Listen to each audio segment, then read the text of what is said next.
Welcome back. आगाज में आपको बताएं, वेनेजुएला में जलजले ने तबाही मचा दी है। 7.2 और 7.5 शिद्दत के जलजले से लागुएरा शहर में इमारतें मट्टी का ढेर बन गई हैं। 32 अफराद हलाक और 700 से ज्यादा जख्मी हैं। सैकड़ों अफराद मलबे तले और इमदाद के लिए पुकार रहे हैं।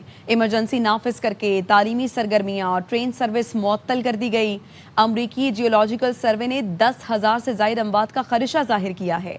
जलजले से कोलंबिया और अमरीकी रियासत कैलिफोर्निया भी लरज उठे। वेनेजुएला 1 मिनट से भी कम वक्त में आने वाले 2 ताकतवर जलजलों से लरज उठा, जिनका मरकज दारुल हुकूमत कराकस से 284 किलोमीटर मशरिक में था।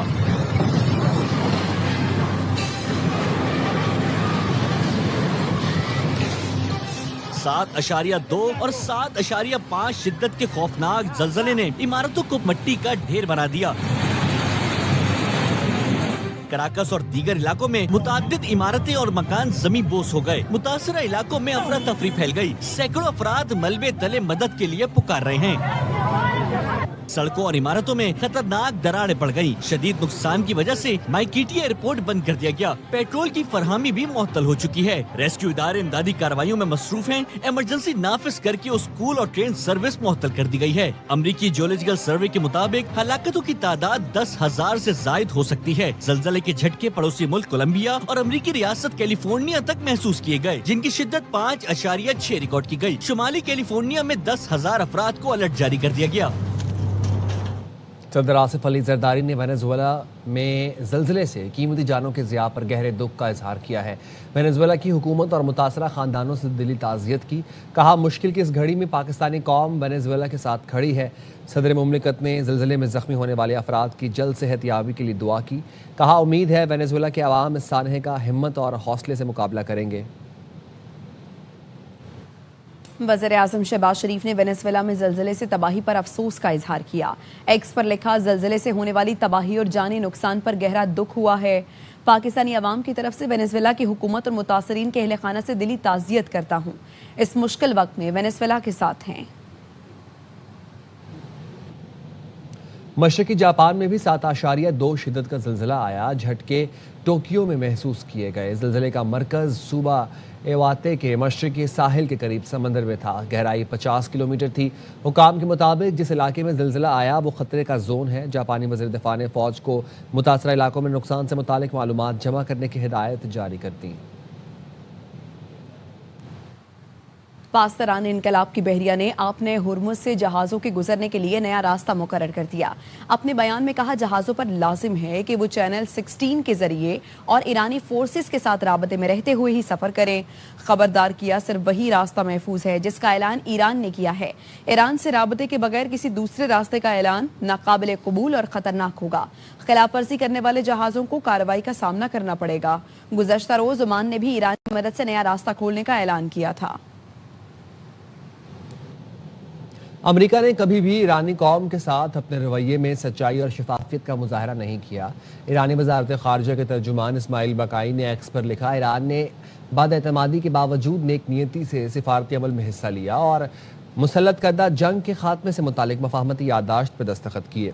ईरानी अवाम जानते हैं दुश्मन की दुश्मनी महज एक माहिदे पर दस्तखत से ख़त्म नहीं होती और ईरान हर कदम 50 साल तजुर्बात खुसूसन गुज़िश्ता 1.5 साल की सूरत हाल को मद्देनजर रखते हुए उठाएगा। तर्जुमान ने इल्ज़ाम आयद किया कि अमेरिका जंग के खात्मे से मुतालिक मुफाहमत पर मुतज़ाद बयानात दे रहा है जो न सिर्फ ईरानियों के शुकूक व शबहात को कम नहीं करते बल्कि माजी की वादा खिलाफियों की याद भी ताज़ा करते हैं। अमेरिका को MOU के मतन के मनाफी तशरीहात से गुरेज करते हुए अपनी जिम्मेदारियों और वादों को पूरा करना चाहिए। अमरीकी वज़ीर ख़ारिजा मार्को रूबियो UAE और कुवैत के बाद बहरीन पहुंच गए। खलीज ताउन काउंसिल के अहम इजलास में शिरकत करेंगे। इजलास में GCC के रुकन मुल्कों और अमरीका के दरमियान स्ट्रेटेजिक ताउन और मुश्तरका तरजीहात पर तबादला ख्याल किया जाएगा। सऊदी वज़ीर ख़ारिजा शहजादा फैसल बिन फरहान भी इजलास में शिरकत के लिए बहरीन पहुंच गए।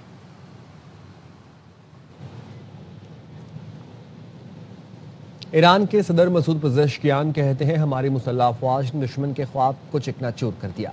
तेहरान में तकरीब से खिताब में उनका कहना था दुश्मन समझता था ईरान की मौजूदा रजीम को 3 दिन के अंदर ख़त्म करके अपने प्रॉक्सीज को इंस्टॉल कर सकता है, मगर ईरानी अफवाज ने अमरीका इसराइली हमलों का इस तरह जवाब दिया जो किसी ने सोचा भी न था। ईरान अब ताकतवर और बावकार कौम के तौर पर पहचाना जाता है।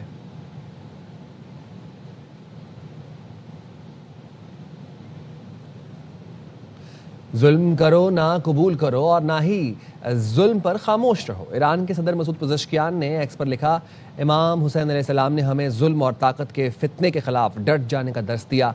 इंसान अपनी जान तो दे सकता है लेकिन आज़ादी नहीं। इंसान तन्हा खड़ा हो सकता है लेकिन हक का साथ नहीं छोड़ सकता।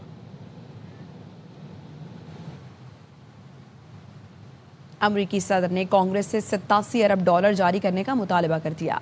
व्हाइट हाउस ने स्पीकर माइक जॉनसन को खत लिख दिया। लिखा, फंड का ज्यादातर हिस्सा ऑपरेशन एपिक फ्यूरी से मुतालिक हंगामी जरूरियात को पूरा करेगा।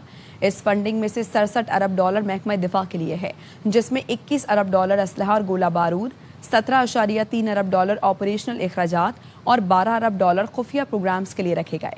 फंड्स में मशरिक वस्ता में अमरीकी सिफारत खानों की सिक्योरिटी बढ़ाने के लिए $30 करोड़ भी शामिल हैं, जिन्हें ईरान के हमलों से नुकसान पहुंचा।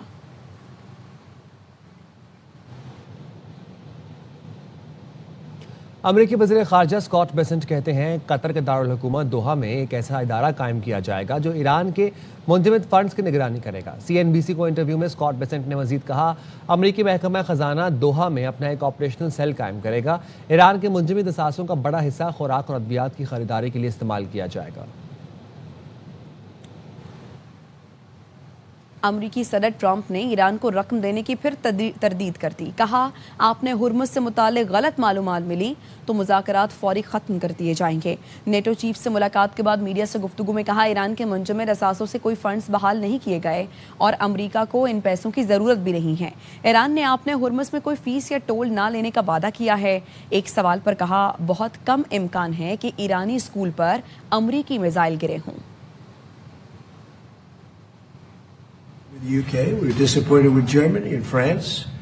We're disappointed with most of them. Spain is a horror show. Spain is terrible, even from your standpoint. I mean, they don't want to pay anything. They think they're in for a free ride. Spain is not a good group. Not a good group at all. I don't think it's going to be us. I don't think it was us. There were a lot of missiles being fired at that time. 5 यूरोपीय ममालिक के सरबराहान का Germany में इजलास हुआ। इजलास के बाद मुश्तरका न्यूज़ कॉन्फ्रेंस हुई। फ्रांसीसी सदर, जर्मन चांसलर, इटली, बरतानिया और पोलैंड के वज़राए आज़म शरीक हुए।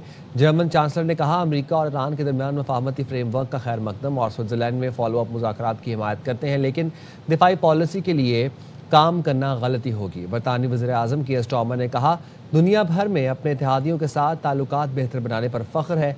बरतानिया एक बार फिर शाइस्तगी, एहतराम और कानून की हुक्मरानी के लिए खड़ा है।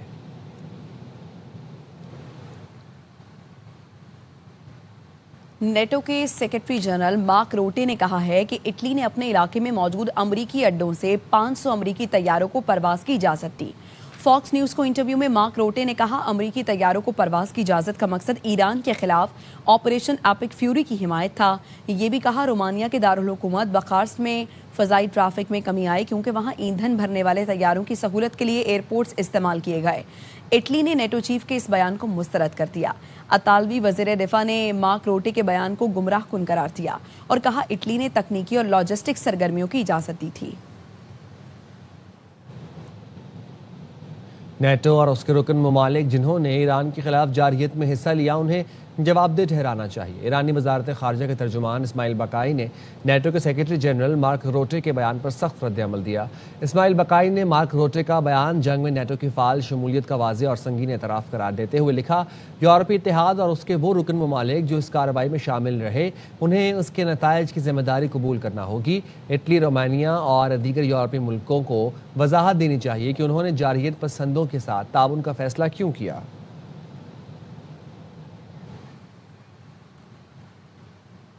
लेबनान में जंगबंदी मुआहदे के बावजूद इसराइली हमले जारी हैं। अल-नब्तिया के करीब इसराइल ने एक गाड़ी पर बमबारी की जिसके नतीजे में 2 अफराद शहीद हो गए। इसराइली फौज इन इलाकों में कार्रवाइयां जारी रखे हुए है जिसे वो येलो लाइन करार देती है और इन मकामात से इनखला से भी बददस्तूर इनकारी है। 2 मार्च से इसराइली फौज के हमलों में अब तक 4192 अफराद शहीद हो चुके हैं, 12,171 जख्मी हैं। लबनानी वजारत सेहत का कहना है 10 लाख से ज़ायद अफराद नकल मकानी कर चुके हैं। अक़वाम मुत्तहिदा के तर्जुमान का कहना है इसराइली हमलों से 11,000 से ज़ायद रिहायशी इमारतें तबाह हुई हैं। कतरी वज़ीर-ए-आज़म शेख मोहम्मद बिन अब्दुर्रहमान अल सानी और सऊदी वज़ीर ख़ारजा शहज़ादा फैसल बिन फरहान के दरमियान टेलीफोनिक राबता हुआ। दोनों रहनुमाओं ने अमेरिका ईरान माहिदे के बाद इलाक़ाई सलामती पर तबादला ख्याल किया। कतर की वज़ारत ख़ारजा ने बयान में बताया कतर और सऊदी अरब के आला सिफारतकारों ने खलीज में कशीदगी को कम करने और हम आहंगी के लिए बात की। दोनों रहनुमाओं ने अमेरिका और ईरान में MOU के बाद ख़ित्ते की सलामती और इस्तेहकाम को मजबूत बनाने की कोशिशों का जायज़ा लिया।